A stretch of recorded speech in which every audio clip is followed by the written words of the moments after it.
với na hiền AICS pathian tu zel na mun an ram chin mapping kha kan siam do na AICS ram chin hi khoi nge ni ti ten ram ri boundary zong kha drone atang hian a fia du em maya chuan chumi chu kan zu siam do na ni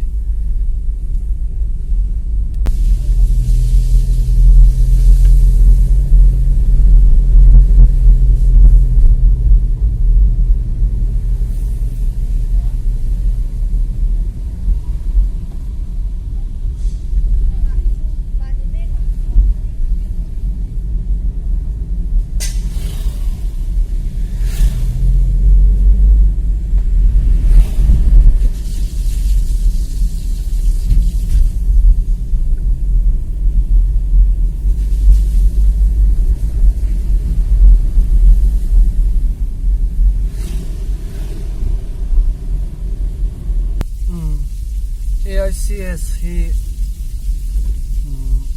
aizola tanga hello te tamsil sakina hi la omania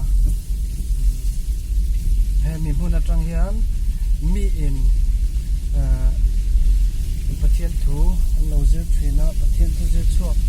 pastor anga moza tanom to a missionary a tam takan kal to boka tiang mun chu tuna hian kan pan mega de a ten soile du chu drone mapping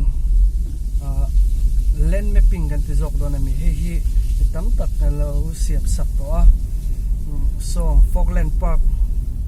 te tin sai to lama te le mun sang a han ram chin en nan drone hi chang kai em maya department thila po voi tam tak kan lo siam to kan lo chuk to ni chuan tiang du ve tan chuanin lai point bia po thei reng kan ni ti kha na soi ve du sim ani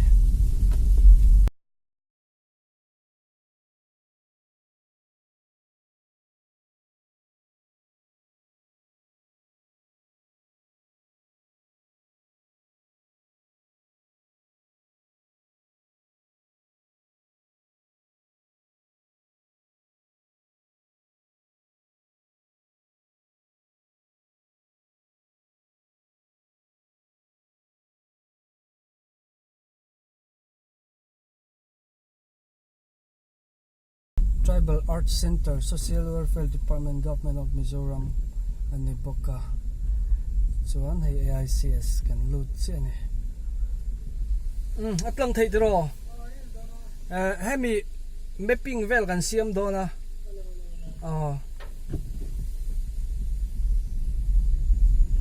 Ditsuan. At lamahin tlan chaw tapot nila. Change.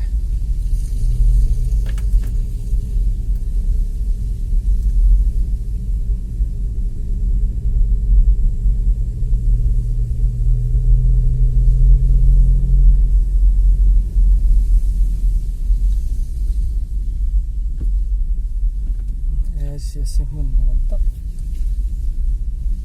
nia music video shoot nan pon voi enga maza ka lo man pui to ne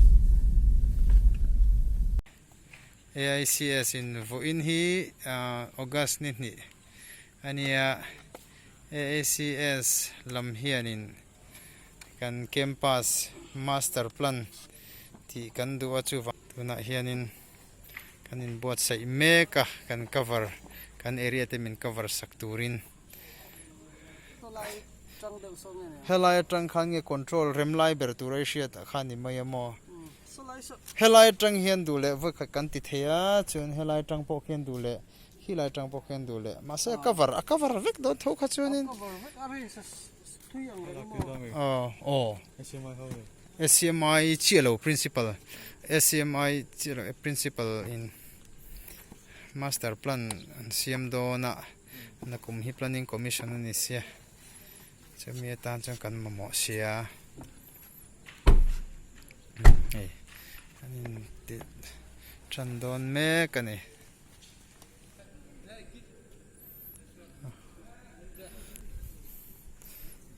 outdoor mode ti kha ka outdoor mode tablet au na ma se outdoor mode po kha ma se chuna eng ve em mo van lampang hi hei kan han tran do na instruction te kan han ti fela kan pe fela kori lampang khu lampang thlang lam khu kan ti masado na ti hianin thok chok tu ring me kani TVC hi hei expert de mai kha lo ni ya ayo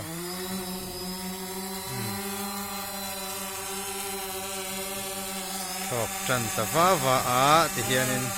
so kan khol nei po tha khop mai a hei theng sang chho zela alan te po kan lang veng chu a heti kan ti lai te po hi a nga ai kimi kamera tan kian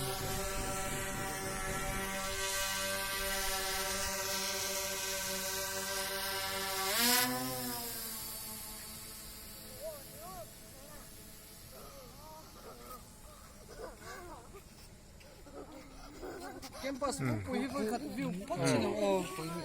chu te jan idea kha ma eng a sang riu me kan mu phato lawang he lama tang hianin sang tariu maya hei campus kan han round phot don ani chu jang chuanin engting nge ni te hakan enanga asang khop to me gi tang hian kan campus hi chu alang ve to ma se hi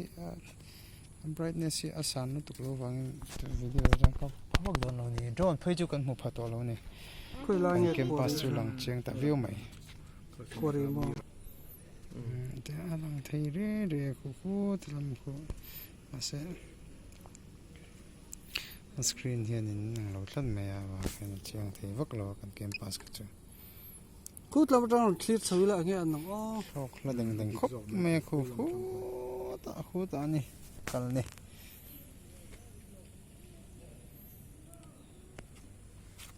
en hei hostel secretary te amale sar dronen ve mo click phot du kha te khanin kan zo fela te chuanin khung chale don me kani disassemble chana ti zia khop mai te khan battery pan hi gan mang zo ve ka ta thavial tu ra nga yang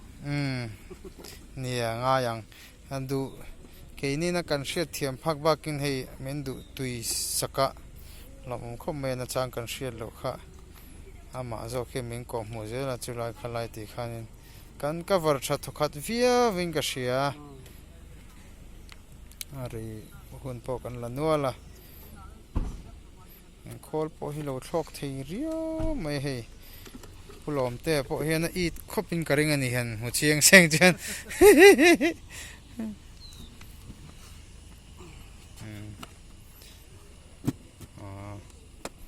ti hianin kan in penga video te